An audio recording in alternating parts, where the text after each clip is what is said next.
नमस्कार दोस्तों, राधे राधे। तो आज हम रिवाइज करने वाले पीजीपीपी चैप्टर के आईसीआई स्टडी मटेरियल के टेस्ट और नॉलेज के सारे क्वेश्चन की रिवीजन करेंगे। और आपको जैसा कि आपको पता है सर, मास्टर जी ने जितने ही पढ़ाया हो, पेपर में क्वेश्चन ही भगवान होता है और उसी में से ही आपको मार्क्स मिलेंगे। एग्जाम्सन लाने के लिए स्टडी मटेरियल के क्वेश्चन का रिवीजन करना बहुत ज़रूरी है। तो स्टार्ट करते हैं रिवीजन।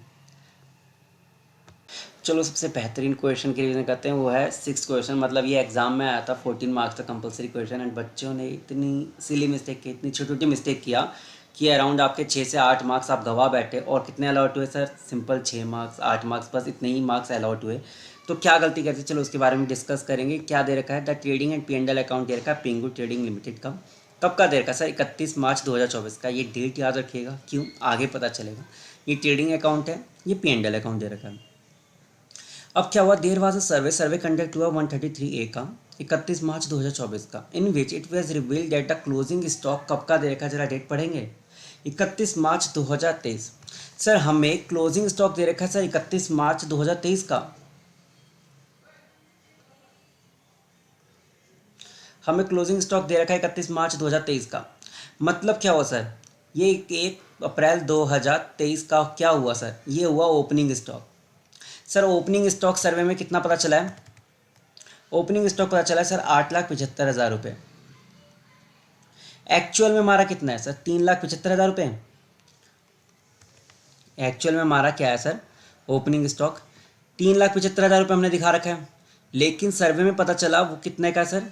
8,75,000। हमारा ओपनिंग स्टॉक कहाँ पे होता है सर? डेबिट साइड में। डेबिट साइड हमने सर कम दिखा रखे, 3,75,000 दिखा रखा है, मतलब एक्सपेंस हमें कम दिखा रखा है 5,00,000 रुपये से। वो हमारा क्या होगा सर? माइनस 5,00,000 रुपये। अगला क्या बोला इन्होंने, पहले पूरा पॉइंट पढ़ लेते हैं। आगे क्या बोला कि हमारा सेल्स है जो हमने दिखाया ही नहीं है, कितने सर? 75,000 रुपये का, जो 13/3 को हुआ था। ठीक है। एंड क्लोजिंग स्टॉक जो डिपार्टमेंट ने बताया 31 मार्च 2024 को, वो है 12.5 लाख रुपये का। ठीक है। एक बार देख लेते हैं हमारा क्लोजिंग स्टॉक हमने कितना दिखाया? 4.5 लाख रुपये का। और एक हमने सेल्स नहीं दिखाई है 75,000 रुपये की। 75,000 रुपये की हमने सेल्स नहीं दिखाई है। ठीक है, तो लिख लेते हैं। सेल्स हमने नहीं दिखाया 75,000 रुपये का, ये ऐड होगा। एंड क्लोजिंग स्टॉक कितना बोला है? क्लोजिंग स्टॉक बोला है 12.5 लाख रुपये का, और हमने दिखाया है 4.5 लाख रुपये का। तो कितने का डिफरेंस है? ये अराउंड है 8 लाख रुपये का। हमारा क्लोजिंग स्टॉक होता है सर क्रेडिट साइड में। हमने क्रेडिट साइड हमने कम दिखाया। क्रेडिट साइड क्या होगा? मतलब इनकम साइड हमने कम दिखाया। इनकम साइड कितने कम दिखाया क्रेडिट साइड? सर 8 लाख रुपये से। तो 8 लाख रुपये हम इसमें ऐड करेंगे, तो टोटल हमारा जो डिफरेंस आया कितना आया? 8 लाख माइनस में 5 लाख। ये आया 375। तो 375 का हमारा डिफरेंस आया, तो ये ऐड कर देंगे। ये एक छोटी सी मिस्टेक थी कि लोग ये सोच रहे थे क्लोजिंग स्टॉक यहाँ दे रखा है, वहाँ दे रखा है। एक बार फाइनेंशियल ईयर तो पढ़ लो कि क्या दे रखा है। तो ये सब चीज़ें ना ध्यान रखिएगा। और जब क्वेश्चन पढ़ते तो ये सब जो नॉर्मल सी मिस्टेक है ना, जो हमें पता होती है एडजस्टमेंट, वो गलती ना करके आए। 3,75,000 रुपये दे रखा है। ठीक है। आगे second point, income tax refund दे रखा है 4,570 रुपये का इंटरेस्ट है। इनकम टैक्स रिफंड में एक इंटरेस्ट है 4,570 का। ठीक है। और हमने क्या करा सर? इनकम टैक्स रिफंड सारा का सारा 20,000 रुपये हमने यहीं पे दिखा दिया। सर हमारा क्या होना चाहिए सर? हमारा सर 20,000 रुपये हम माइनस करेंगे। सर पीजीपीपी हेड में से हम 20,000 माइनस करेंगे, 4,570 अदर सोर्स में जाके ऐड करेंगे। अदर सोर्स में, ये क्यों बोल रहा हूँ? ये एग्जामिनर ने बोला कि पीजीपीपी हेड में 4,570 रुपये लोग बच्चों ने यहाँ पे टैक्स कर दिया, जो गलत है। पीजीपी में से 20,000 माइनस करके 4,570 रुपये अदर सोर्स में दिखाना, और बच्चों ने किसी में नेट करके दिखाया। ये मत करना, फॉर्मेटिंग का ध्यान रखना, अदरवाइज मार्क्स ही नहीं मिलेंगे इस चीज़ के। ये रहा 20,000 रुपये यहाँ से लेस हुए हैं, अदर सोर्सेज में जाके अराउंड इन्होंने 4,570 इंटरेस्ट का दिखाया है। ठीक है। तो ये ध्यान रखना, फॉर्मेटिंग का छोटी छोटी मिस्टेक है। आगे, bonus of staff 7,500 paid in the month of December 2023 which was provided in the book 31 March 2023। दिसंबर 23 में दिया है, फाइनेंशियल ईयर एंड होने के बाद। मतलब डिसअलाउड, मतलब ऐड करना है नहीं। यही दोबारा मिस्टेक है जो मैं बता रहा हूँ ना, डेट पढ़ो। डेट क्या लिखा है सर? ये लिखा है 31 मार्च 2023। हम कब का बना रहे हैं sir? Trading and P&L account हमने देखा है 31 मार्च 2024 का, मतलब 1 अप्रैल 2023 से 31 मार्च 2024, इसी बीच में हमने ये बोनस पे करा था इसी फाइनेंशियल ईयर में। तो ये पिछले साल डिसअलाउड हुआ होगा, इस साल तो अलाउड होगा। इस साल हमने फाइनेंशियल ईयर में पे करा है, तो एक बार देखिए जरा बोनस की क्या एडजस्टमेंट करिए सर। का एडजस्टमेंट तो होनी नहीं चाहिए।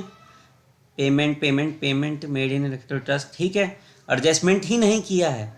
बस जैसा मैं बोला, बोनस का कोई एडजस्टमेंट नहीं होगा।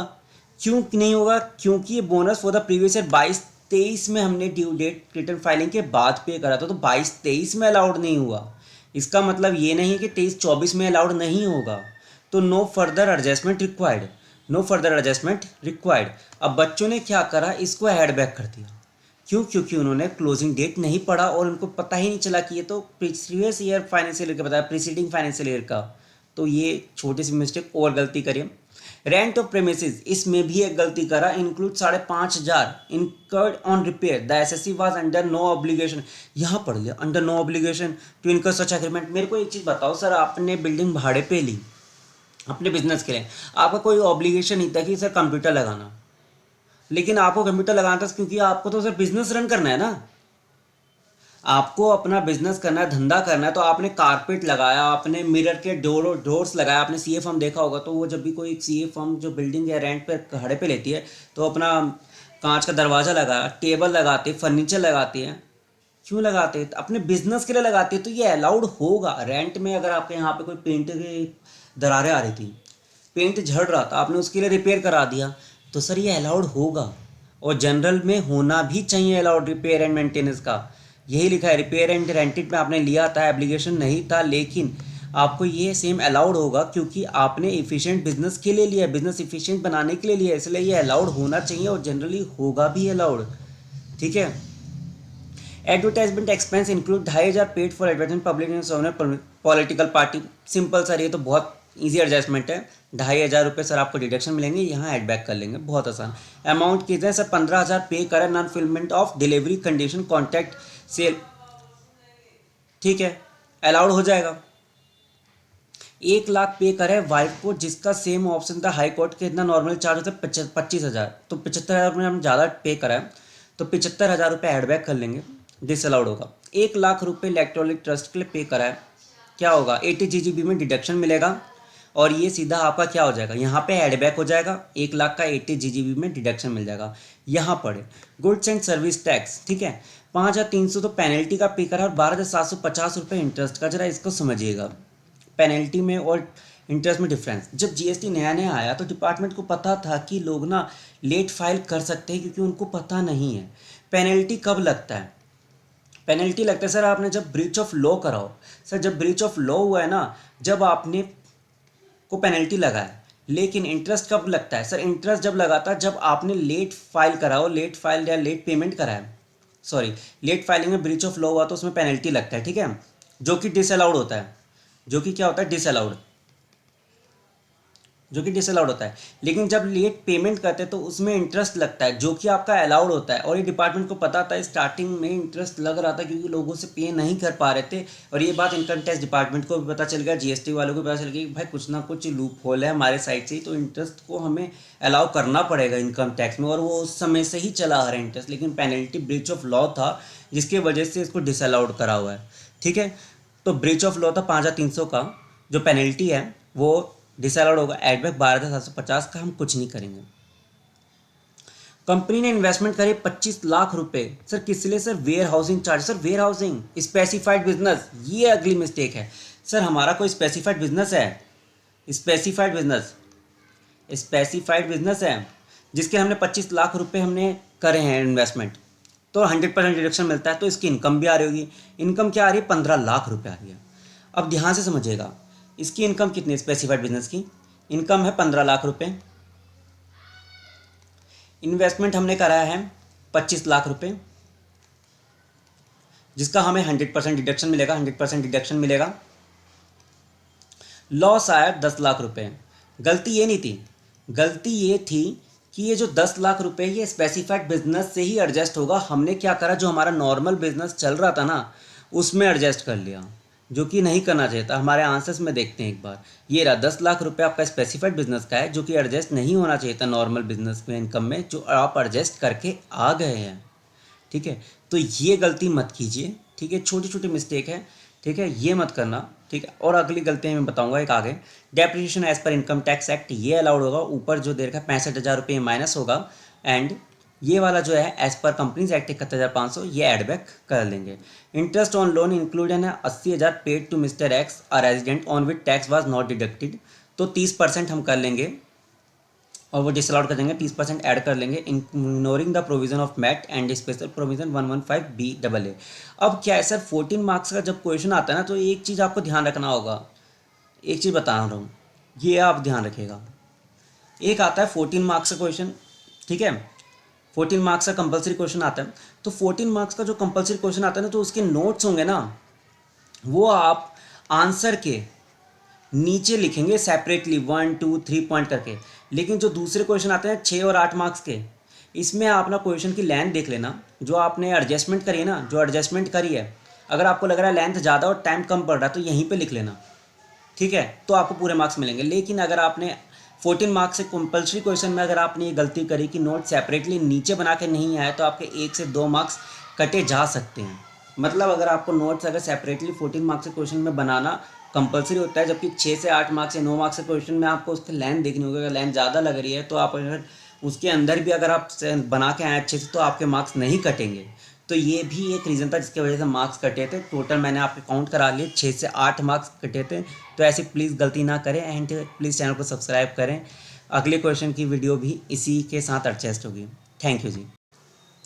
चलो क्वेश्चन नंबर 5 करते हैं, जिसमें मैंने आपको एक ऐसी चीज़ गलती के बारे में बताऊंगा, एक बारीक सी मिस्टेक जिसकी वजह से आपका क्वेश्चन गलत होता है और आप गवा देते हैं 1 से 2 मार्क्स ईजिली। वो क्या गलती है सर? इसमें बताया जी लिमिटेड एक पब्लिक सब्सटेंशियल इंटरेस्ट कंपनी है, जो कि किसमें एंगेज है, टीम है। ये याद रखना परसेंटेज 40 एंड 60, जो कि आप कई जगह बाइफरकेशन करते वक्त गलती करेंगे। कहाँ बाइफरकेशन करना है, आपको मेरी बात मजाक लग रही होगी, लेकिन मैं प्रूव करूँगा। 40% क्या होगा बिजनेस की इनकम, 60% क्या होगी एग्रीकल्चर इनकम। आपको लगेगा है सर ये तो हमें पता है, आगे मैं बताऊंगा ना। कंपोजिशन बिजनेस प्रॉफिट कितना बताया, allowing before allowing sir deduction क्या है, 60 लाख रुपीज़। ठीक है, डिपॉजिट कितना सर कराया है, 11 लाख रुपए। डिडक्शन कितना मिलता है, एक्चुअल डिपॉजिट और 40% of such income which ever is lower. तो 60 लाख का हम कर लेंगे 40%, वो आता है 24 लाख, और 11 लाख डिपॉजिट करें, क्या मिलेगा 11 लाख का डिडक्शन। सही बात है। अब क्या जी लिमिटेड ने इंकर करें कुछ business losses, business loss 14 lakh के। ठीक है, इट विड्रॉ कितना करें, 10 लाख रुपए विड्रॉ करें, जिसमें से 6 लाख एंड 3 लाख। 6 लाख तो हमने करा नॉन डेप्रिशिएबल एसेट के लिए एज पर स्कीम। 3 लाख हमने यूज़ करा मशीनरी परचेज करने के लिए, लेकिन ऑफिस प्रीमिसेस के लिए यूज़ करा, तो ये क्या होगा, अलाउड नहीं होगा।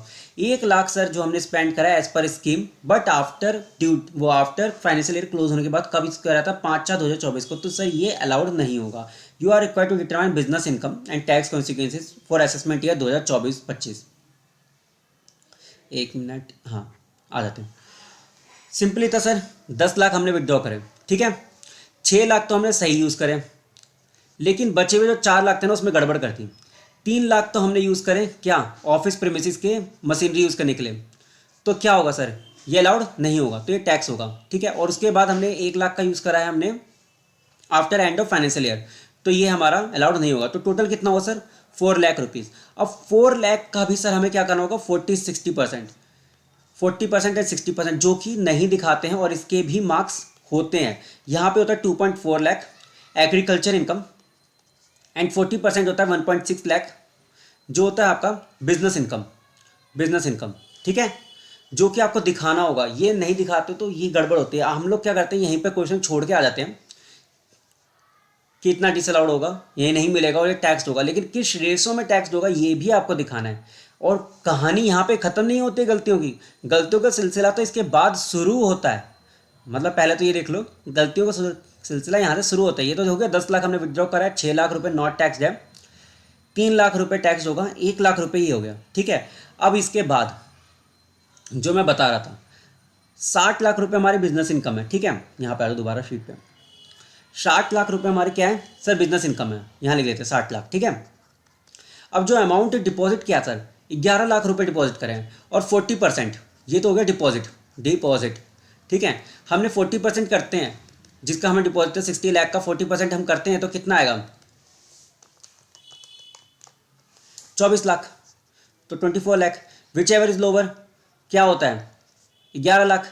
तो ये आपको डिडक्शन मिलता है। कहानी यहाँ पे नहीं ख़त्म होती, कहानी तो इसके बाद शुरू होती है हमारी। अब क्या है, क्या करेंगे हम इसका, 40-60 करेंगे, मेरे को जवाब दो, 40% 60% करेंगे, सही सही जवाब देना। या हमारा जो बिजनेस लॉस आ रहा था वो एडजस्ट करेंगे, उसके बाद 40-60 करेंगे। एक हमारा जो लॉस आ रहा था पहले का वो एडजस्ट करेंगे, या हम 40-60 करेंगे, सोच के जवाब देना। सर मेरे को एक चीज़ बताओ, आप पहले बिजनेस लॉस एडजस्ट कर सकते हो क्या? आपको पता है कि 49 लाख में बिजनेस की इनकम कितनी है? हमें पहले बिजनेस की इनकम निकालनी होगी। क्या गड़बड़ करी थी मैक्सिमम बच्चों ने, जो यहाँ पे गड़बड़ हो रही थी, पहले तो ऊपर गलती थी यहाँ पर भी एक गलती करे था, पहले ऊपर बाइफर्केशन नहीं दिखाया। ठीक है, जिसके मार्क्स कटे, उसके बाद जब एमसीक्यू में भी क्वेश्चन आ रहा था लोगों ने ये गलती करी, उसके बावजूद एमसीक्यू में भी क्या डिटेलिंग में क्वेश्चन आया उसमें भी बच्चों ने गलती करी है। मतलब 40% पहले बिजनेस इनकम निकालो तो सही, 49 लाख का 40% निकालोगे जब ही तो आपको पता चलेगा कि एडजस्ट कितना करना है। 19.60 लाख, 19.60 लाख ये आया, ये आपका बिजनेस इनकम है ना, इसमें आपको लॉस एडजस्ट करना होगा। लॉस कितना आया, बिजनेस लॉस आया 14 लाख, तो ये आपको 14 लाख यहाँ पे दिखाना होगा। ये आया बिजनेस इनकम, ये आया बिजनेस इनकम, बिजनेस की इनकम। ठीक है, इसमें से लेस करेंगे लॉस को, 11 है, कितना था, 14 लाख, बिजनेस लॉस 14 लाख, 14 लाख यहाँ से एडजस्ट करेंगे। उसके बाद जो अमाउंट आता है 1500, 5.6, ये आपकी टैक्स होती है। और ये जो 60% है ये आपका रहता है एग्जाम्प्ट, 49 का 60%, ये आया 29.4, हाँ 29.4 लाख। ये क्या रहता है आपका, एग्रीकल्चर इनकम, ये रहता है एग्जाम्प्ट एग्रीकल्चर इनकम। और ज़रा एक बार आंसर देखें, यहाँ एक छोटी सी मिस्टेक की वजह से 2 मार्क्स का अगर एमसीक्यू आया था कि बिजनेस इनकम निकालने का, वो गलत हो जाता है। ये कभी कभी ये क्वेश्चन आ जाता है डिटेल में 6 मार्क्स का, तो गलत कर देते हो, मत करो। 2-3 मार्क्स जो आपके गवाते हो ना एग्जाम्सन को लेकर, वो यहीं पे गवाते हो और आपको लगता है कि आप अच्छे से करके आए थे, जबकि ऐसा नहीं होता है। ठीक है, लेस करा 60%, मैंने जो बताया था एग्रीकल्चर इनकम हटा दिया, बिजनेस इनकम आ गया 19.60 लाख, फिर करा 14 लाख माइनस बिजनेस लॉस में से। ठीक है, उसके बाद आया 5,60,000 रुपये, जो कि आपका बिजनेस इनकम में चार्जेबल टू टैक्स था। ठीक है, और एक चीज़ और बताऊं, कभी कल ना आपको ना क्वेश्चन में एमसीक्यू में क्या था, 2 मार्क्स के एमसीक्यू में 1% का टीडीएस भी बोल रखा था कि टीडीएस है, तो कितना आपको पे करना होगा, तो वो टीडीएस माइनस करके करा करो। ठीक है, वो हम आगे बात करेंगे, अभी मत कन्फ्यूज हो, सॉरी अभी कन्फ्यूज मत होना, अभी मैं आगे बताऊंगा डिटेल में कि क्या क्या आप लोगों ने गड़बड़ करी है। और उसके बाद सेकंड क्वेश्चन पे आ जाते हैं। सेकंड क्वेश्चन बहुत बढ़िया, इसका second point, sorry, what will be the consequence if the asset was purchased 6 lakh and sold for 8 lakh in April 2024। तो सर क्या था हमारा ये, सर आपको याद होगा जब भी हम कोई इसमें से विड्रॉ करते हैं, ऐसा एसेट परचेज करते हैं, ठीक है, एज पर स्कीम, तो सर हम उसको 8 साल तक बेच नहीं सकते। कितने साल तक, 8 साल तक, 8 ईयर्स तक। सर हमने उसको तो 2024 में बेच दिया, तो उसके बाद क्या होगा सर, वो जो एसेट जो आपने बेची है ना वो टैक्सड होगी, लेकिन किस रेशियो में होगी, कहाँ टैक्सड होगी और कैसे कैसे टैक्सड होगी। हमने विड्रॉ कितना करा था सर, विड्रॉ करा था सर 6 लाख। अगर हम ये विड्रॉ ना करते हैं, डिपॉजिट ना करते, तो क्या होता सर, ये हमारी एग्रीकल्चर टी की इनकम होती और उसका हम 40-60 करते हैं। ये भी गड़बड़ कर रखे हैं, इसका 40-60 किया ही नहीं है। ठीक है, अब ये 6 लाख का ना 40% करोगे तो कितना आएगा, ठीक है, 6 लाख का 2.4 एंड ये आएगा 3.6, ये आएगा आपका एग्रीकल्चर इनकम। ठीक है, एग्री, एंड ये आएगा बिजनेस का। ठीक है, ये जो बिजनेस का इनकम आया ना 2.4, ठीक है, और ये एग्रीकल्चर इनकम आया 3.6। क्या ये क्वेश्चन यहाँ पे ख़त्म हो गया? नहीं, इसके बाद आपको कैपिटल गेन भी तो निकालना होगा। सर जो हमने कैपिटल जो हमने बेच दी वो 8 लाख में बेची है, ठीक है, हमने 8 लाख में बेची थी, क्या डेप्रिसिएशन को अलाउड होगा? सर नहीं होगा, क्योंकि हमारा तो पहले से ही क्या था, हमने इसमें करा था। तो 6 लाख रुपये हम माइनस करेंगे, 2 लाख रुपये आएगा, जो हमारा क्या रहेगा, short term capital gain. Question यहाँ ख़त्म होता है, बीच में मत छोड़ के आया करो। और हाँ, इतना बड़ा क्वेश्चन है तो एक दो पॉइंट के सर हमें क्या वर्किंग लिखना होगा नोट्स वोट? सर एब्सोल्युटली आप एक दो पॉइंट के जो मेन मेजर हैं वो लिख कर आएँ तो सही रहेगा। ठीक है, ये करा 60-40 करा, क्योंकि हमने जो 6 लाख विड्रॉल करा तो बेसिकली क्या था सर, टी था ना, चाय का था ना, खेती, तो इसकी वजह से 60-40 करना पड़ा, उसके लिए हमने पूरी कहानी लिख दिया। ठीक है, उसके बाद हमने ये 8 लाख का हमारा सेल्स कंसिडरेशन था, 6 लाख रुपए कॉस्ट ऑफ एक्विजिशन था, एंड हमारा शॉर्ट टर्म कैपिटल गेन हो जाता है, आ जाता है। ठीक है, इसके बाद हम क्या करते हैं, प्लीज़ एक रिक्वेस्ट है, चैनल को प्लीज़ सब्सक्राइब कर लो और हम बढ़ते हैं अगले क्वेश्चन की तरफ। तो चलो देखते हैं क्वेश्चन नंबर 4, आपका सबसे फेवरेट क्वेश्चन जो कि आपके एग्जाम में ज़्यादातर आता है। ILT limited is engage in manufacturing of pipes and tube, net profit कितना है सर, 405 लाख का, मतलब 4,05,00,000 का। द फॉलोइंग इन्फॉर्मेशन दे रखी है आपको, you are required to compute the income for the assessment year 2024-25 का, इंडिकेटिंग द रीजन देने आपको, ट्रीटमेंट ऑफ ईच आइटम, मतलब कि आपको हर एक आइटम का ट्रीटमेंट देना है, 4,05,00,000 में एडजस्ट करना है, और कोई भी तरह का स्पेशल प्रोविज़न जो है 115BAA एंड 115BAB नहीं ले रखा है। तो चलो स्टार्ट करते हैं। पहला क्वेश्चन आता है, group of free air ticket was provided by the supplier for reaching a certain volume of purchase during the financial year, the same is encashed by the company for the ₹10 lakh in April and credit to the general reserve. Sir general reserve में क्यों डाला आपने? आपको पता होगा कि sir जो भी आपको पैसा मिलता है वो टैक्स तो होता ही होता है, इनकम टैक्स डिपार्टमेंट लेती है, आपको किसी भी फॉर्म में मिले, बेशक से आप उसको इन कैश करा ले या कोई गिफ्ट मिलता है, कुछ भी मिलता है तो वो कैश आपका टैक्स होता ही होता है। तो 4,05,00,000 में ये जो 10 लाख रुपए है ना, आपने जो जनरल रिजर्व में डाले गलत किया है। ठीक है, तो बैलेंस शीट तो हम कर नहीं सकते कि बैलेंस शीट दिखाएं कि जनरल रिजर्व में से माइनस करें, तो हम यहाँ पे क्या करेंगे, सीधा हमने 4,05,00,000 में ये ऐड कर देंगे 10 लाख रुपए जो कि हमने किया है। ठीक है, ICI ने किया है, मटेरियल में वही लिखा है। एंड अगला पॉइंट आता है, a regular supplier of raw material agreed for settlement of ₹8 lakh instead of 10 lakh. अब इसकी बात समझिएगा, हमने पुअर क्वालिटी का कोई माल दिया था, लिखा हुआ है 10 लाख को हमें पेबल करना था, लेकिन हमने टोटल 8 लाख रुपए मिले, तो हमने 10 लाख का एक्सपेंस लिया होगा। मतलब आपने क्या था, सप्लायर से आपने कोई मटेरियल खरीदा था, लेट्स वो 10 लाख का, अब क्या था P&L में आपने यहाँ पे एक्सपेंस साइड में, तो क्या हो रहा है,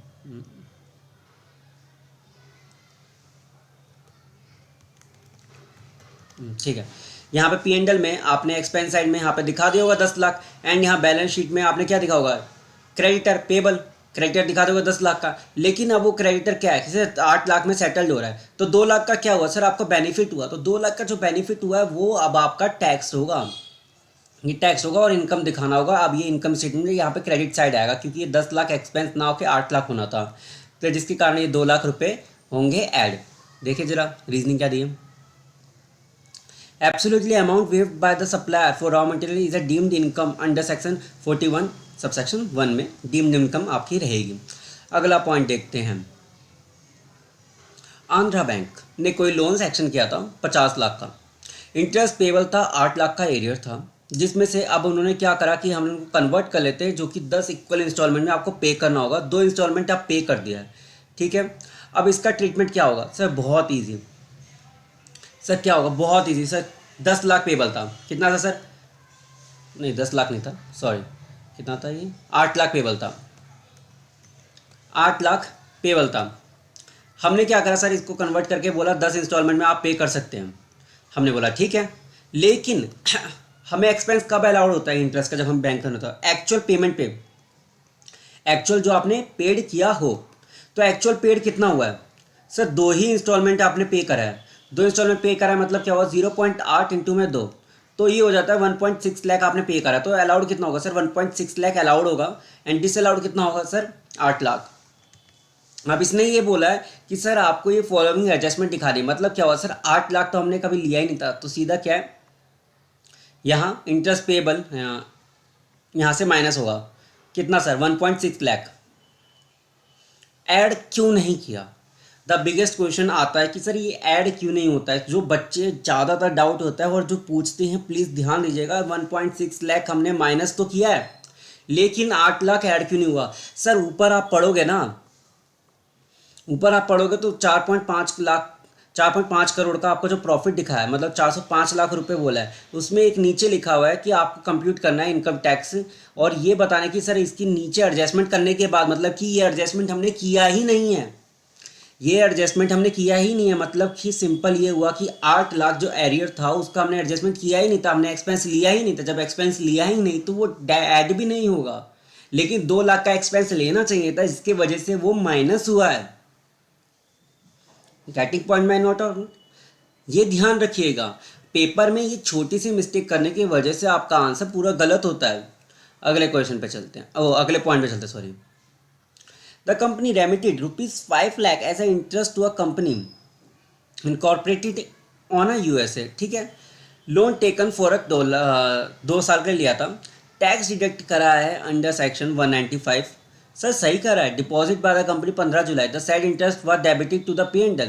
सर बहुत बढ़िया करा है सर, करना चाहिए था आपको, टैक्स डिडक्ट करना चाहिए था, इसका कोई ट्रीटमेंट नहीं होगा। और इन्होंने बोला है कि सर, इन्होंने स्पेशली बोला है कि हमने क्या करा है सर, वो डेबिट किया है। यहाँ देख रहे हो लाइन लिखा भी है, द सेड इंटरेस्ट, ध्यान से पढ़िएगा, the said interest is debited to the P&L। यहाँ पे आपको कोई एडजस्टमेंट नहीं पूछी गई थी, यहाँ पे यही लाइन पे ध्यान रखने के लिए कहा गया था कि ये हम डेबिट कर चुके हैं। बच्चे क्या करते हैं कि उनको लगता है कि ये एडजस्ट नहीं किया था, ये चलो माइनस कर दें। ऊपर वाले पॉइंट में देखा था 8 लाख का एरियर था, तो वो बच्चे क्या गलती कर रहे थे, हम उसको ऐड कर रहे थे ये सोच के कि उन्होंने ऐड कर रखा होगा।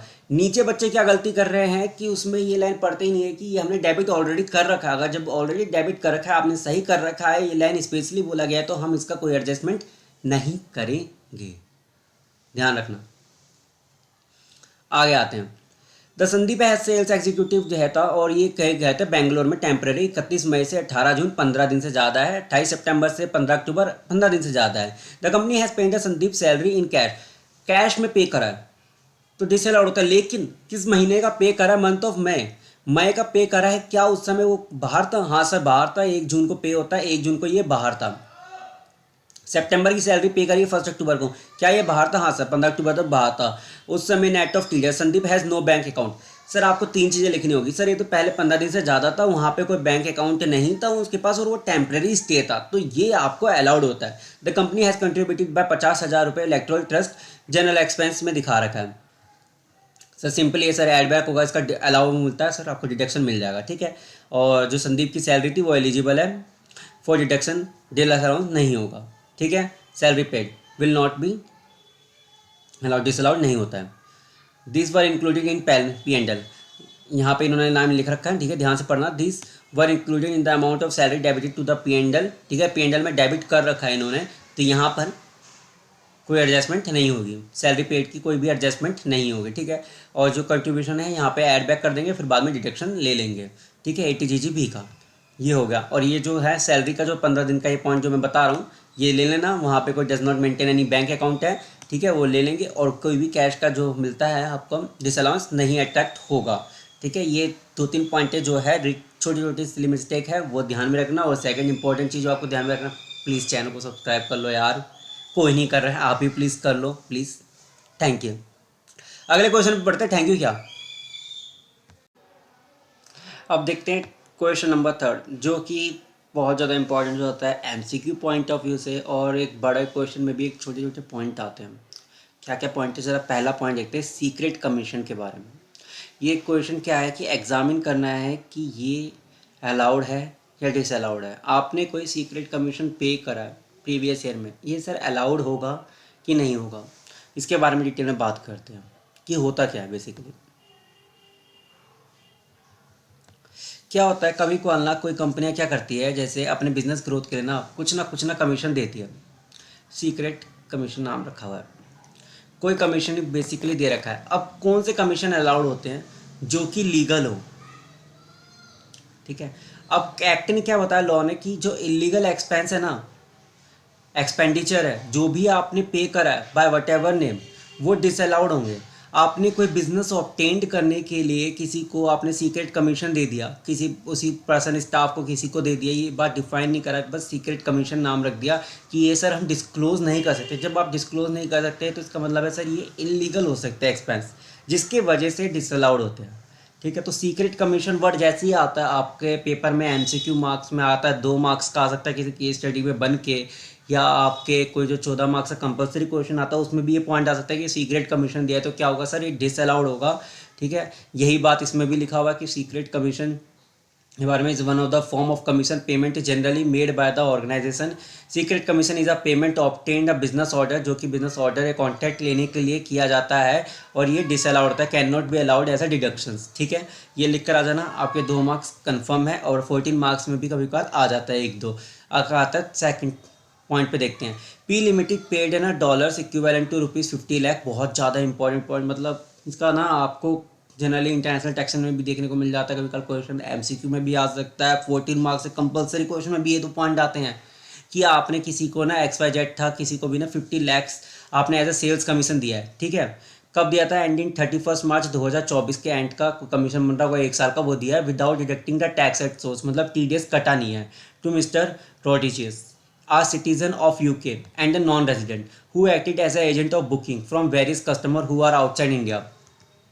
मतलब सिंपली वर्ड में क्या बोल रहा है कि ना सर, आपने ना कोई एक यूके का बंदा था, यूके का बंदा है, ठीक है, उसको आपने ना पेमेंट करा 50 लाख रुपीज़ के अराउंड का, डॉलर में पेमेंट करा होगा। ठीक है, लेकिन आपने TDS नहीं काटा।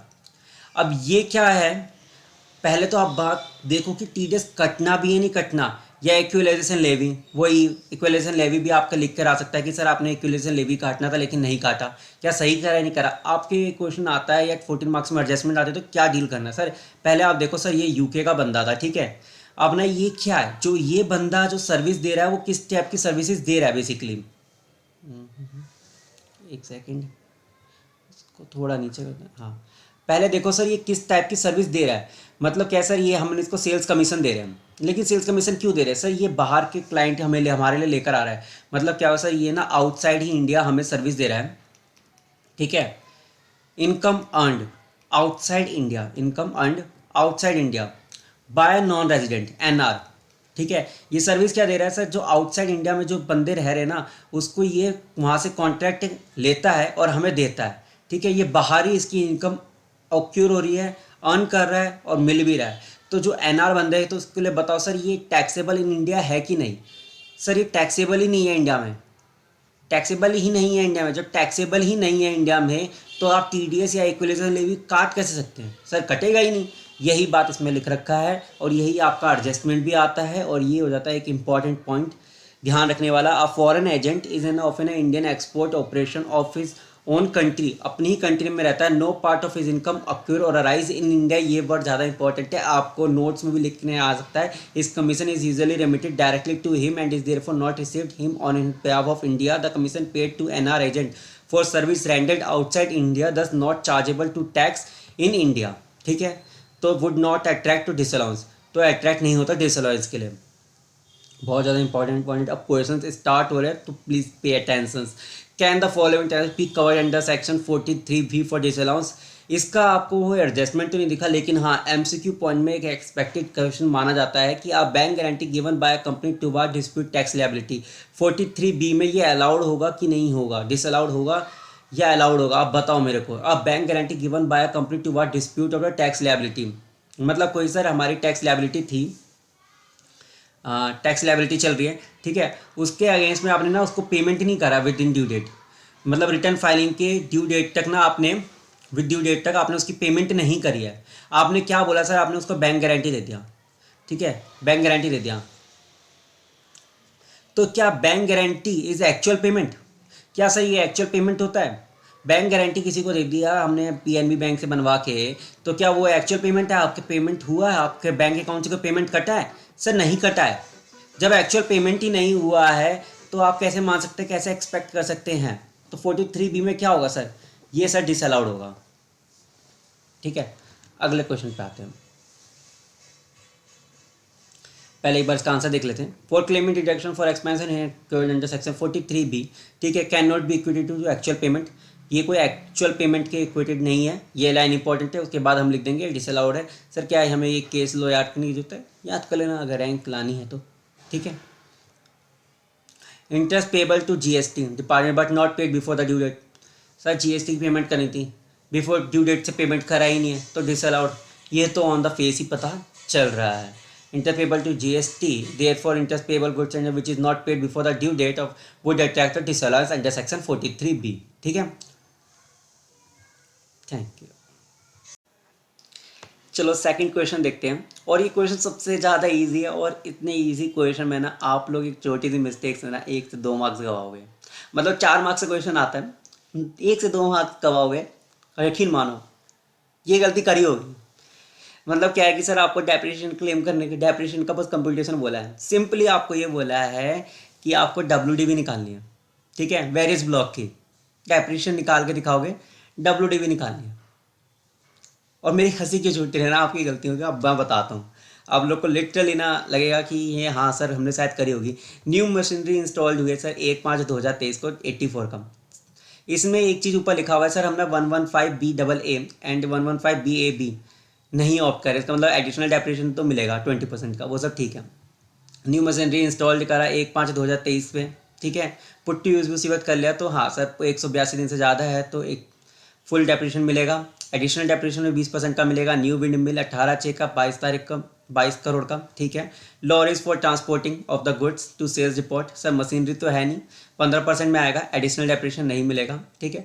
फोक lift use inside the factory, ठीक है, डेप्रिसिएशन मिलेगा। Computer of sir installed in office premises 1 crore का है, इस पर एडिशनल डेप्रिसिएशन नहीं मिलेगा, लेकिन नॉर्मल डेप्रिसिएशन तो जरूर मिलेगा। Computer installed in factory, factory में इंस्टॉल्ड है तो इस पर एडिशनल डेप्रिसिएशन भी मिलेगा। न्यू इम्पोर्टेंट मशीनरी, जो मैं बात बोल रहा था ना वो ये है, न्यू इम्पोर्टेंट मशीनरी, जरा बात ध्यान से समझिएगा, 12 करोड़ का। गलती ये नहीं है, मैं बताता हूँ। The new important machinery arrive at Chennai port 30/3/2024 को आ गया एंड इंस्टॉल्ड हुआ है 3/4/2024 को। सर क्या इस पर डेप्रिसिएशन मिलेगा? आप बोलोगे नहीं मिलेगा, मैं बोलूँगा बिल्कुल ठीक है, लेकिन ये गलती नहीं है। मैं आपको बताता हूँ आगे क्या गलती करोगे। मतलब ये 30/3 को डेट याद रखना, 30/3/2024 को फाइनेंशियल ईयर में ये आ चुका था, पुट टू यूज़ नहीं हुआ था, ये नेक्स्ट फाइनेंशियल ईयर में गया था, डेप्रिसिएशन नहीं मिलेगा। ये बात तो मैं भी मानता हूँ, अग्री करता हूँ कि न्यू मशीनरी आई थी, प्लांट एंड मशीनरी 15 करोड़ का ब्लॉक है, यहाँ पे नॉर्मल डेप्रिसिएशन लिखा हुआ 84 करोड़ का, ठीक है, डेप्रिसिएशन के लिए एलिजिबल है। And lorries for transporting the goods 3 crore का नॉर्मल डेप्रिसिएशन है, कोई एडिशनल डेप्रिसिएशन नहीं मिलेगा। 15% के हिसाब से नॉर्मल डेप्रिसिएशन निकालेंगे 87 का एंड 20% निकालेंगे 84 का। प्लांट एंड मशीनरी 15% का ब्लॉक जो कि लेस देन 180 डेज का है, 182 डेज होना चाहिए था। Fork lift trucks use inside a factory, factory के अंदर यूज़ करें, additional depreciation and normal depreciation दोनों मिल जाएगा, ठीक है, सही है। 40% ब्लॉक की बात करें, computer installed in office premises 1 crore का एडिशनल डेप्रिसिएशन नहीं मिलेगा, ठीक है। इंस्टॉल्ड इन फैक्ट्री 2 करोड़ का एडिशनल डेप्रिसिएशन भी मिलेगा, नॉर्मल डेप्रिसिएशन भी मिलेगा, लेस देन 182 डेज है तो 20% के हिसाब से मिलेगा एंड एडिशनल डेप्रिसिएशन 10% के हिसाब से। विंड मिल की बात करें तो 40% है, नॉ एडिशनल डेप्रिसिएशन भी मिलेगा 20% के हिसाब से। आपने ये सब निकाल दिया, यहाँ तक सब कुछ ठीक था, लेकिन मैंने एक चीज़ बताया था ना सर, हमने ना एक ना मशीन इंपोर्ट करा था, ये क्या था ये सर, ये इंपोर्ट हुआ था मशीन जो 30/3 को आ गया था, लेकिन पुट्टी यूज़ नहीं किया था। क्या ये हमारे WDV का पार्ट बनेगा? मैंने बोला कि सर इस फाइनेंशियल ईयर में जब तक मशीन आ जाता है ना तब हम उस पे डेप्रिसिएशन कंप्यूट करते हैं, लेकिन ऐसा कहीं पड़ा था कि वो आपके ब्लॉक का पार्ट नहीं बनता। ब्लॉक का पार्ट तो बनेगा, हाँ, यही गलती है, और इसके लिए आराम से ICAI 1 मार्क्स काट लेता है। ये देखिए ये सब मशीन लिख दिया हमने, उस पर डेप्रिसिएशन लिखा, न्यू इम्पोर्टेंट मशीन लिखा 12 करोड़ का, 12 करोड़ का न्यू इम्पोर्टेंट मशीन आएगा, ब्लॉक का पार्ट तो बनेगा ना सर। मेरे को एक चीज़ बताओ, 30/3 को तो आपका मशीन आ गया ना, तो आपका तो ब्लॉक का पार्ट बना ना, तो मेन क्वेश्चन ये था। हम लोग को लगता है हम डेप्रिसिएशन निकाल के आ गए सही, तो बहुत बढ़िया, नहीं, आपको न्यू इम्पोर्टेंट मशीन आपको दिखाना पड़ेगा WDV का पार्ट बना के। हमारा मेन क्वेश्चन था WDV बताना, तो उस WDV में आपको लिख कर आना होगा इम्पोर्टेंट मशीन 12 करोड़ की है, उसको ब्लॉक का पार्ट होगा, उस पर डेप्रिसिएशन नहीं लगेगा, वो सब ठीक है, लेकिन हमने उसके नीचे ना ये सब नोट्स भी लिख कर आएंगे, ठीक है, एंड जो ब्लॉक का पार्ट है उसके बारे में हम लिख कर आएंगे। चलो बढ़ते हैं हम नेक्स्ट क्वेश्चन की तरफ। तो क्वेश्चन नंबर 7 देखते हैं। तो हमेशा ध्यान रखना सर, हम जब क्वेश्चन सॉल्व करते हैं इनकम टैक्स ना, तो इनकम टैक्स एक्ट के अकॉर्डिंग सॉल्व करें, ना कि हम AS और NDS के अकॉर्डिंग सॉल्व करते हैं। तो 7th क्वेश्चन में ये बात याद रखना, a limited paid in IDBI या पब्लिक फाइनेंशियल इंस्टीट्यूशन है a lump sum prepayment premium. क्या करा सर, एक lump sum prepayment premium करा, कितने का सर, 1.2 लाख का। कब करा सर, 7/4/2023 में। किस लिए किया था, for restructuring its debt and reducing its rate of interest, ताकि जो ना इनका जो डेट चल रहा था ना, तो उसके अगेंस्ट में इन्होंने 1.2 लाख ऐसा प्रीमियम पे करा है, ताकि उनका ना जो रिड्यूस कर सके rate of interest. Let suppose 12% चल रहा था, 10% बोल रहे हो सर आप नेगोशिएट कर लो, उसके अगेंस्ट में सर 1.2 लाख हमसे प्रीमियम ले लीजिए। तो अब असेसिंग ऑफिसर ने देखा और उसने बोला सर ये प्री पेमेंट आपने करा है, ठीक है, अच्छी बात है, लेकिन ये जो लोन था 10 साल का था एंड आपको ना ओनली 10% ही अलाउड होगा। क्यों सर, 10 साल का था, उन्होंने प्रोपोर्शनेट एक रेशियो में कर दिया। तो क्या जो कंटेंशन था असेसिंग ऑफिसर का वो ठीक था या गलत था, चलो देखते हैं सर। मैंने आपको बताया सर ये है income tax act, income tax act के अकॉर्डिंग हमें सॉल्व करें, इनकम टैक्स लॉ के अकॉर्डिंग, ना कि एएस के अकॉर्डिंग या इंडियस। आपके इंडियस एएस कुछ भी बोले कि सर उसको प्रपोर्शनेट करना है नहीं करना, उससे हमें कोई मतलब नहीं है, 10% का कोई मतलब नहीं है। हमारा कंडीशन क्या था सर, हमने एक लोन ले रखा था, उसके लिए कोई प्री पेमेंट हमने करा है, प्री पेमेंट करा है सर। क्या करा है सर, किसी भी तरह का ये चार्जेस मान लीजिए, लेट्स सपोज ये चार्जेस है। अब जब चार्जेस सर आपको कब अलाउड होता है एज पर पीजीबीपी, सर जब ये आपका एक्योर हुए in the for the purpose of business, sir business के लिए ही कह रहे थे सर, किसके आता, for the purpose of business, for the purpose of business sir, ठीक है sir, for the purpose of business हमने एक्योर करे, इसका पेमेंट कर दिया था, हमने इसका पेमेंट भी कर दिया, पेमेंट भी कर दिया सर। हमने कहीं भी पीजीबी में ऐसी कोई बात पड़ी कि सर अगर हम ऐसा कोई इंटरेस्ट या इस चीज़ का कोई भी करते तो हम प्रोपोर्शनेट हम करेंगे या हम 10 साल से डिवाइड करेंगे, सर हमने ऐसा कोई भी चीज़ नहीं पढ़ा। जब ऐसा कोई चीज़ पढ़ा ही नहीं और बैंक ने अगर एक चार्जेस हमसे लिए हैं, आपका एएस इंडियस कुछ भी बोले, डेफर्ड टैक्स बनाना है, डेफर्ड एसेट बनाना है, डेफर्ड लायबिलिटी बनानी है, वो इंडियस का काम है, एएस का काम है। हमारे पीजीबी में सिंपली बोला है कि सर ये ऑक्योर हो गया, for the purpose of business था, आपने पेमेंट भी कर दिया before the due date of finance, before the due date of return filing, ठीक है, तो आपको अलाउड होगा एक्सपेंस 1.2 लाख, वो अलाउड होगा। तो असेसिंग ऑफिसर हमेशा की तरह क्या रहा, गलत हो गया, ठीक है। हमारे आंसर में क्या लिखा है, यही बात लिखा है, बट एक दिल्ली हाई कोर्ट का जो जजमेंट आया होगा वो उन्होंने इसमें लिख दिया, ठीक है। दिल्ली हाई कोर्ट का जजमेंट था, उसको एक्सप्लेन करा, उसके बाद ये बोला कि sir prepayment in respect of interest as per section 2 subsection 28A allowed होगा, such interest is deductible as a business expenditure as per section 36(1) clause III, such interest is deductible in one lump sum on actual payment as per section 43BD, ठीक है, ये allowed होगा। Second point, second question इसका बहुत बढ़िया है, explain the tax treatment of emergency spread plant and machinery acquired during the year even though that kept ready for use have not actually be use during the relevant previous year. Sir question क्या है, समझो बात को, बहुत अच्छा question है ये, आया तो गलत करके ही जाओगे। क्या है सर, एक ना प्लांटिंग मशीनरी है,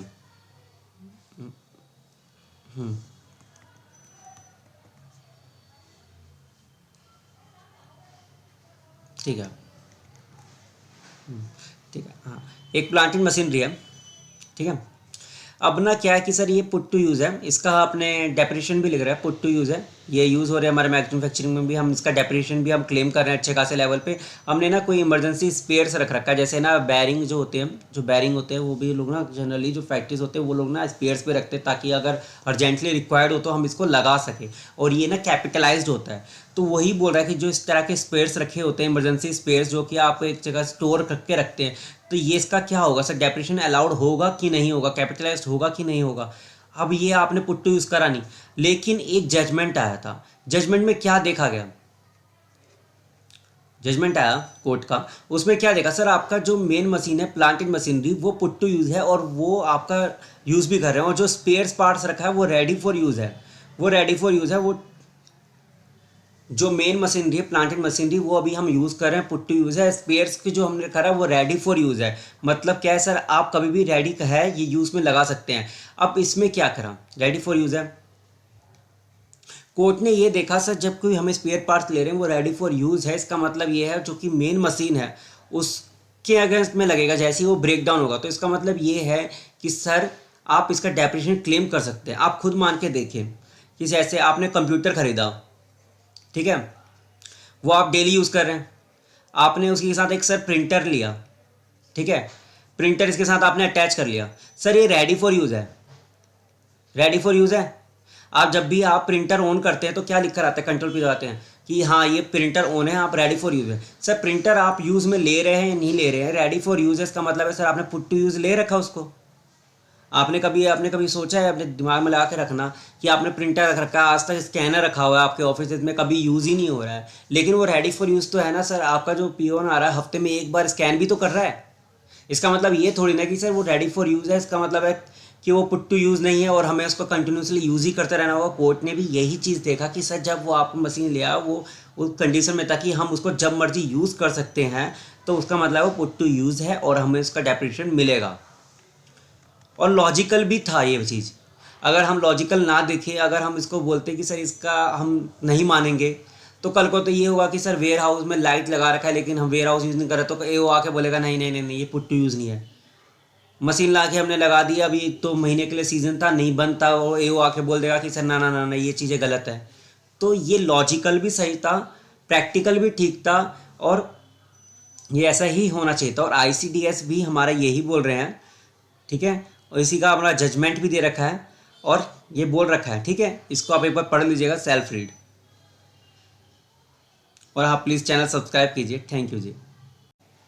चलो अगला क्वेश्चन देखते हैं। बहुत अच्छा क्वेश्चन है, एक छोटी सी मिस्टेक की वजह से सीधा 2 मार्क्स कट गए थे बच्चों के।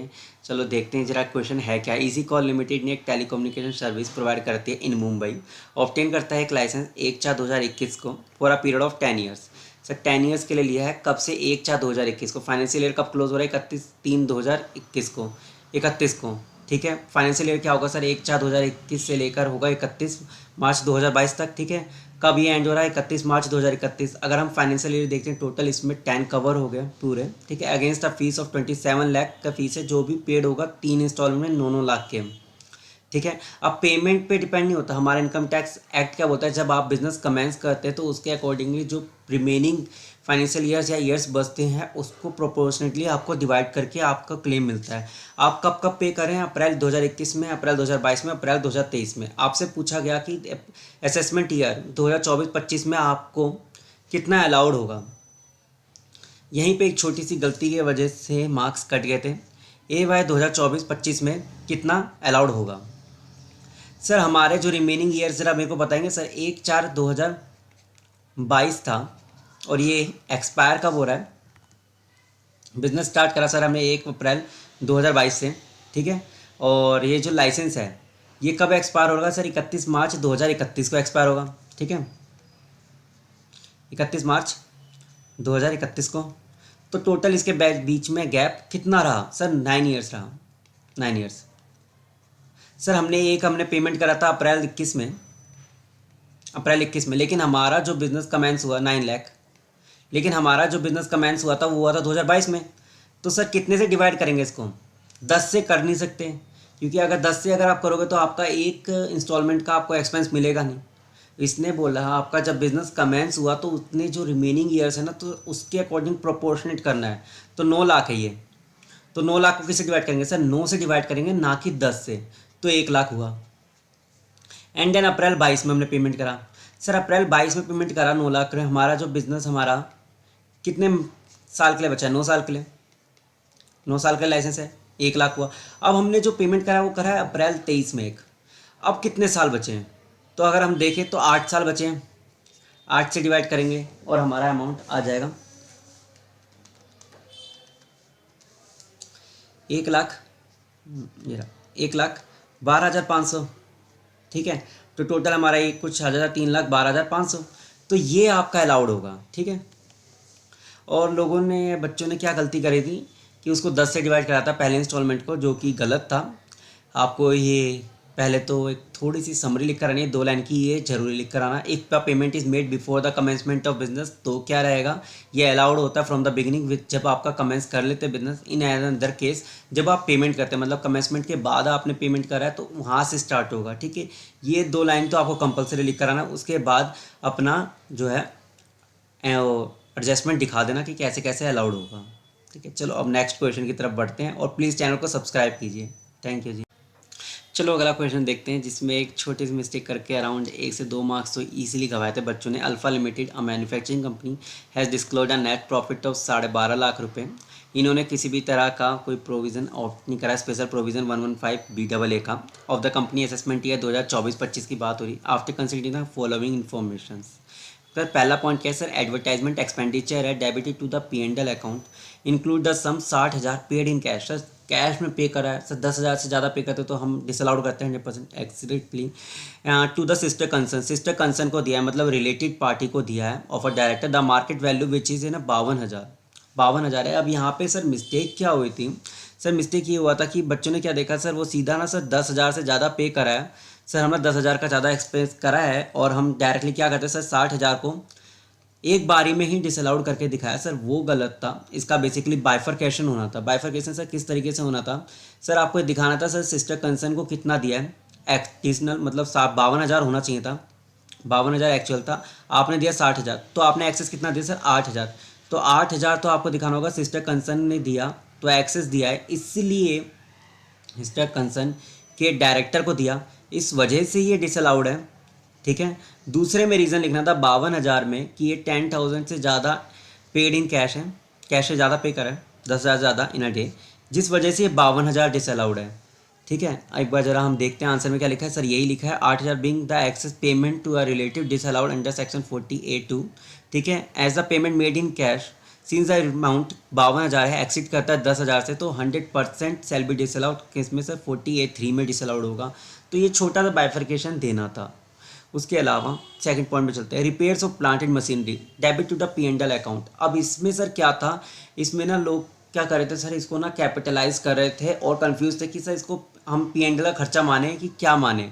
सर अब ये देखो हमारे ICDS क्या बोलते हैं सर, ICDS क्या बोलते हैं सर, आपने कोई P&M plant and machinery repair कराया, it's a general repair, it's a general repair है सर, इससे कोई फ्यूचर बेनिफिट मिल रहे हैं, मतलब फ्यूचर में कोई इसकी लाइफ एक्सटेंड हो रही है जिसकी वजह से आप इसको कैपिटलाइज करेंगे। सर ICDS सिंपली बोलता है अगर कोई आपको फ्यूचर बेनिफिट मिलता है जिससे कि आपकी इसकी लाइफ एक्सटेंड हो जाती है, लाइफ बढ़ जाती है, और क्वेश्चन में हमें लिख भी रखा है सर कि इसकी लाइफ में कोई ऐसा जो फर्क नहीं पड़ रहा, such expenditure does not increase the future benefit, कोई भी फ्यूचर बेनिफिट नहीं दे रहा है, तो जो ये जनरल रिपेयर जो है ना वो सीधा आप P&L में डालें, इसका कोई भी एडजस्टमेंट नहीं होगा।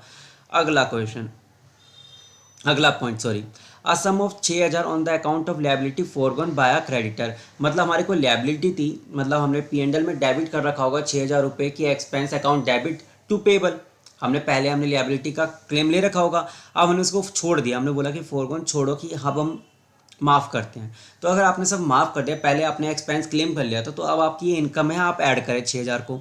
Cell proceed of import entitlement, अब हाँ यहाँ समझना बात को, ₹1 lakh has been credit to the P&L account. Sir P&L में ना, P&L में ये आपने P&L बनाया, ठीक है, क्रेडिट साइड में ना यहाँ 1 लाख रुपए दिखा दिए। ठीक है, अब क्या दिक्कत हुई थी, यहाँ पे लिखा which the company claim as a capital receipt and not chargeable to income tax. Company बोलती कि सर ये ना एक हमारा कैपिटल रिसिप्ट है, कंपनी बोलते सर ये हमारा कैपिटल रिसिप्ट है, सर ये चार्जेबल टू टैक्स नहीं होना चाहिए, आपने इसको क्रेडिट साइड में दिखा रखा है। सर मेरे को एक चीज़ बताओ सर, आपने P&L में इसको क्रेडिट साइड में दिखा रखा है, अब बोर्ड ऑफ डायरेक्टर कुछ भी बोलेगी सर ये हमारा टैक्स नहीं होना चाहिए था, आपने इसको गलत दिखाया, वो तो बोल रहे हैं, लेकिन आपको तो पता है ना P&L में इसको ऑलरेडी दिखा रखा है, एग्जिस्ट होता है और आपको इसको टैक्स करना होगा। मेरी बात समझो, आप ऐसे ऑडिटर थे, आपने देखा P&L देखा, ठीक है सब कुछ था, इसमें 1 लाख रुपए की रिसिप्ट थी, हाँ आप ना PGP में ले जाके इसको टैक्स दे रहे हैं, आपके पास वो आया पीछे से बंदा, सर ये ना सर टैक्स नहीं होना चाहिए था, आप गलत कर रहे हो, और आपने इसको लिखा हुआ है, तो आप इसको दोबारा क्यों लिख रहे हैं, ये ऑलरेडी एडजस्ट कर रखा है, 1 लाख रुपए आपके P&L में ऑलरेडी लिख रखा है। अब डायरेक्टर कुछ भी बोले, नीचे चौकीदार कुछ भी बोले कि नहीं होना चाहिए था टैक्स, कोई कुछ भी बोले, आपको पता है ना, आप एज ए ऑडिटर, आप एज ए एडवाइजर, आपको बताया था कि टैक्स होना चाहिए था, आपने P&L में लिख रखा है, तो क्यों एडजस्ट कर रहे हो। बच्चे उसको ऐड करके आ गए, नहीं होगा ऐड, इसमें लिखा हुआ है पहले लाइन में कि ये ऑलरेडी क्रेडिट हो चुका है, यही चीज़ इसमें लिखा हुआ है यहाँ पर कि sale project of important element the sale of the rise to profit to or gain taxable under section 28 as the amount has already been credit to the P&L, already credit हो चुका है, तो नो फर्दर एडजस्टमेंट, कोई further adjustment required ही नहीं है। अगला point सबसे इजी सर, आपने इन हाउस रिसर्च किया था, इन इक्विपमेंट में आपने खर्च करा 1.5 लाख रुपए, रेम्यूनरेशन पेड किया है साइंटिस्ट को सर 50,000 रुपये, टोटल 2 लाख रुपए सर अलाउड होता है, और एक आखिरी रिक्वेस्ट है, प्लीज़ चैनल सब्सक्राइब कीजिए, बड़ी रिक्वेस्ट है, कोई सब्सक्राइब नहीं कर रहे हैं। और हाँ, अगले क्वेश्चन की वीडियो जरूर देखते जाइएगा। चलो अब अगला क्वेश्चन देखते हैं, 10वां क्वेश्चन। सर, एक corporate was set up by the state government, state government द्वारा सेटअप किया हुआ है। All the buses owned by its and consideration कितने हैं सर? 75 लाख का। Which was discharge by the corporate by issued of the equity share, equity share issue कर दिया। The corporation in its assessment claim depreciation, मतलब corporation ने depreciation claim कर लिया। सही करा सर, डेप्रिशन ही क्लेम होगा बस पे, और क्या होगा। ठीक है। Can the depreciation be denied to the corporations hand on the ground there is no registration of the business in favour of corporation? बिल्कुल नहीं सर, हमें पता है सर, जब भी हम फीचर सेट का जब हम डेप्रिशन लेते हैं तो वो पुट टू यूज़ होना चाहिए और बेनिफिशियल ओनर होना चाहिए। बेनिफिशियल ओनर का मतलब ये नहीं कि सर उसका रजिस्ट्रेशन आपके ही नाम पे जरूरी हो, आपका बिजनेस में आपका उसका काम यूज़ कर रहे हैं इन द फेवर है, बट हाँ एक रजिस्ट्रेशन होता तो आपका एक फेवर टाइटल मिल जाता है। इसका मतलब ये नहीं है कि आपका डेप्रिशन डिसअलाउड होगा, और यही बात कोर्ट ने भी देखा और उन्होंने जजमेंट पास किया था। It must be taken on the owner. The registration of the bus only is a formality to perfect the title does not bar the enjoyment.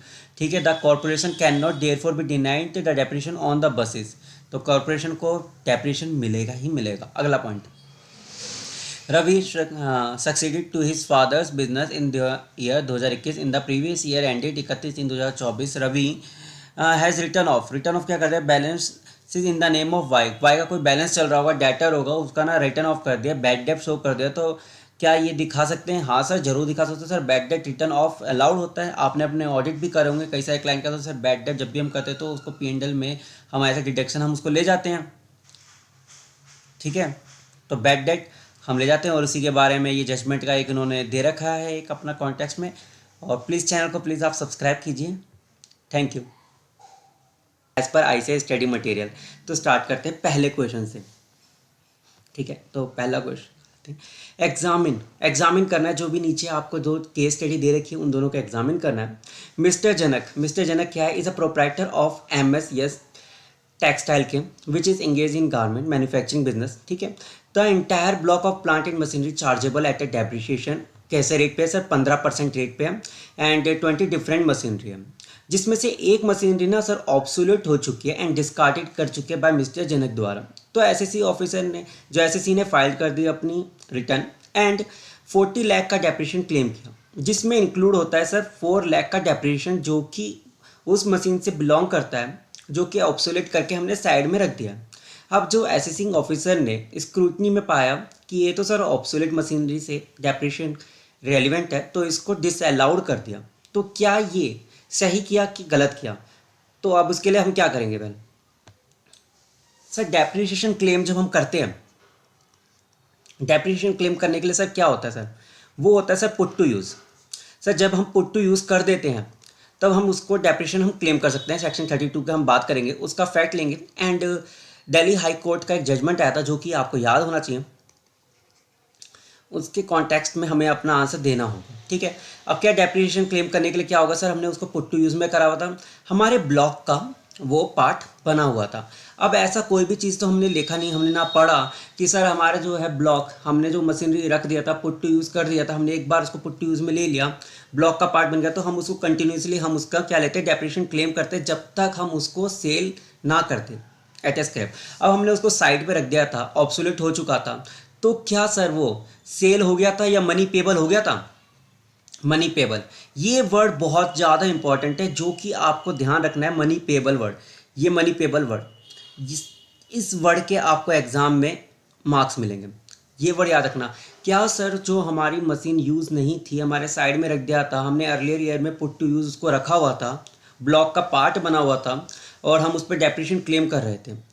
जब स्क्रूटनी हुई, डिपार्टमेंट ने बोला कि सर ये तो आपके ऑब्सोलेट हो चुकी है, ख़राब हो चुकी है मशीन, तो हम इसका डेप्रिशिएशन नहीं देंगे।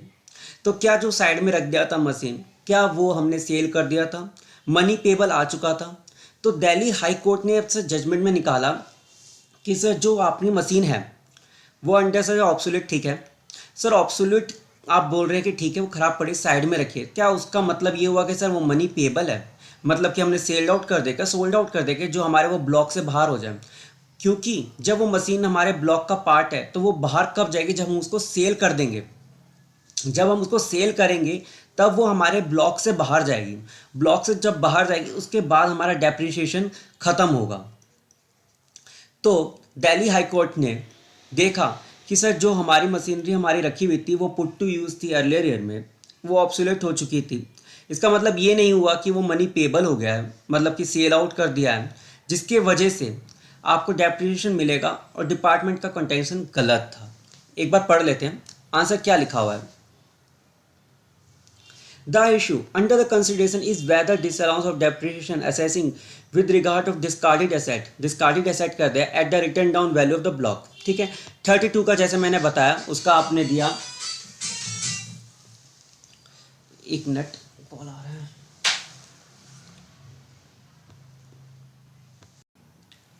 हाँ सॉरी कॉल आ रहा था। तो हम कहाँ पे थे, वन ऑफ द कंडीशन क्या होती है डेप्रिसिएशन क्लेम करने की अंडर सेक्शन 32, वो पुट टू यूज़ हो जाना चाहिए था। तो सर हमने पुट टू यूज़ कर रखा था। अब इसमें क्या बोला कि the other aspect to consider whether merely discarding, हमने डिस्कार्ड कर दिया an obsolete machinery which is physically available, वो फिजिकली अवेलेबल होनी चाहिए। सर पुट टू यूज़ का मतलब ये नहीं कि सर आप उसको कंटिन्यूसली मैन्युफैक्चर कर रहे हैं, करते जा रहे हैं, विच इज़ फिजिकली अवेलेबल होना चाहिए, will attract the expression money payable appearing, मतलब वो फिजिकली अवेलेबल था तो इसका अट्रैक्ट करता है कि वो मनी पेबल हो गया है, सेल कर दिया हमने, ऑब्सोल्यूट हो गया, खत्म हो गया, हमने कोई कॉन्ट्रैक्ट कर लिया। ऐसा नहीं है। So as to deduct its value from written down value of the block, से ब्लॉक से हटा देंगे। सर ये है दिल्ली हाई कोर्ट का जो था जजमेंट, जो आपको याद है, commissioner of income tax versus Yamaha Motors India private limited, जिसका आपको रेफरेंस देना होगा। Use for the purpose of the business के लिए हमने रखा हुआ था, पुट टू यूज था, अर्लियर ईयर में हम लिख रहे थे। उसका मनी पेबल की बात हम डेफिनेशन लिखेंगे। मनी पेबल का मतलब क्या होता है, means the sale price in case the sale और द इशुएंस सैल्वेज और compensation money payable in respect of asset, इसकी डेफिनेशन लिखेंगे। एंड में हम अपना क्या दे देंगे, आंसर दे देंगे। Applying the rationale of the above case, the action of assessing officer is disallowing the 4 lakh rupees of the depreciation claim attributed to discard machinery on the ground same was not put to use in the relevant previous year is not valid, is invalid। ठीक है, हम simply answer दे देंगे।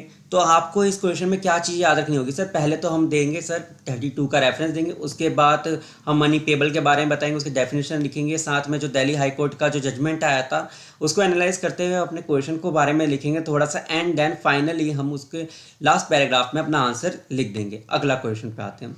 Second, x limited ने sir issue कर दिया debenture. Sir हाँ, ये क्वेश्चन आप ध्यान से पढ़ना। सर हम पीजीबीपी हेड में इनकम कैसे निकालते हैं, as per as, as per Indians, नहीं ना सर, जो हमें एक्ट में दे रखा था, as per income tax law में दे रखा था प्रोविजन, हम उसके अकॉर्डिंग निकालते हैं, ना कि एएस और इंडियस ने क्या बोला उसको दिमाग से निकाल दो। सर एएस इंडियस ने क्या बोला उसको दिमाग से निकाल दो। सर आपने इंडियस में कुछ भी पढ़ा हो उसको दिमाग में मत रखना, ठीक है। आपको क्या बोला कि एक्स लिमिटेड ने इशू करे थे debenture for the previous year 2023-24, ठीक है, at the end of 5th year.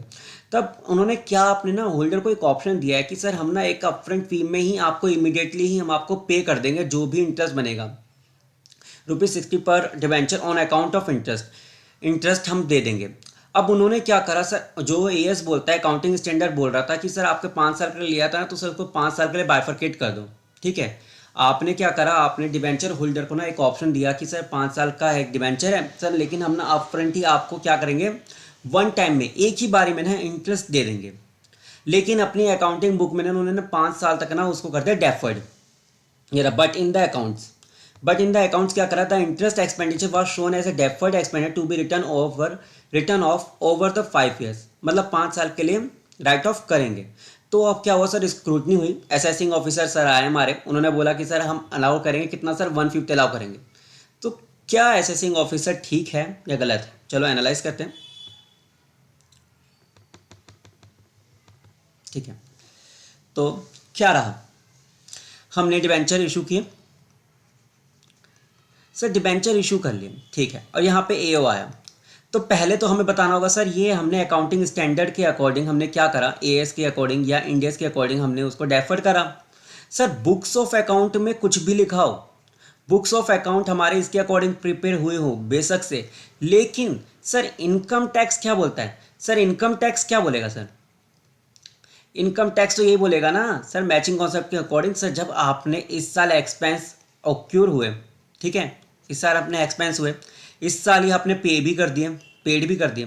तो ऐसा तो हमने कोई भी कॉन्सेप्ट हमने इनकम टैक्स में पढ़ा ही नहीं कि सर आपने अगर कोई 5 साल के अगर एक्सपेंस थे, हमने कोई कंडीशन रखा था तो हम उसको 5 साल में डेफर्ड करेंगे। कोई ऐसा अकाउंटिंग स्टैंडर्ड की बात नहीं कर रहा है। Please please please accounting standard को दिमाग में मत रखना।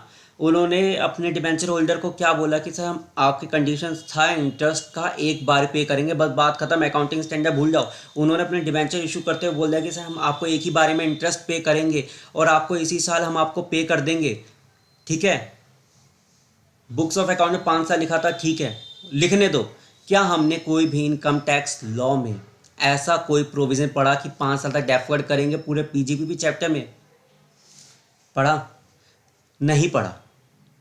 सर जब हमने पढ़ा ही नहीं तो हमारे बुक्स ऑफ अकाउंट में कुछ भी हो रहा हो, बुक्स में कुछ भी हो रहा हो, उससे रेलिवेंट नहीं होता सर इनकम टैक्स लॉ का। सर लॉ को ओवररूल थोड़ी ना करेगा सर, लॉ का तो प्रिवेल मिलेगी ना। तो बस यही आंसर है। चलो आंसर पढ़ते हैं। The issue under the consideration is whether in case of a debenture are issued with the maturity at the end of 5 year 5 साल में पे होगा and debenture holder are given an option of upfront payment of interest in first year। मतलब upfront ही आपको first year में ही हम आपको पे कर देंगे इंटरेस्ट को। सर बुक्स ऑफ अकाउंट में डेफर्ड कर रखा है 5 साल के लिए। तो अब इसके लिए हमने केस लॉ हमने देख रखा है Taparia tools limited versus joint commissioner income tax 2015। उसमें क्या हुआ, the above case same up before the supreme court. Supreme court तक ये बात मामला गया था।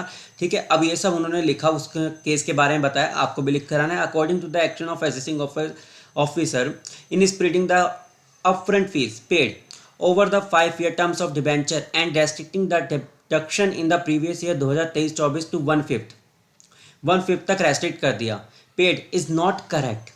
सर वही चीज़ बताया ना, टपारे टूल्स में सुप्रीम कोर्ट का जजमेंट आया कि सर आपने सर बुक्स में as per accounting standard index कुछ भी बनाया है, उसका मतलब ये थोड़ी ना सर लॉ में भी वही हो गया, नहीं हुआ है। सर लॉ में जो बात लिखी थी बस उतना ही सुनो। सर अपफ्रंट फी का हमारा कॉन्ट्रैक्ट हुआ था, उसके अकॉर्डिंगली हमने इंटरेस्ट पे करा, इंटरेस्ट ठीक था, हमने ड्यू डेट से हमने पहले पहले पे कर दिया और एलिजिबल है for entire amount of interest paid upfront as a deduction. Deduction आपको मिलेगा।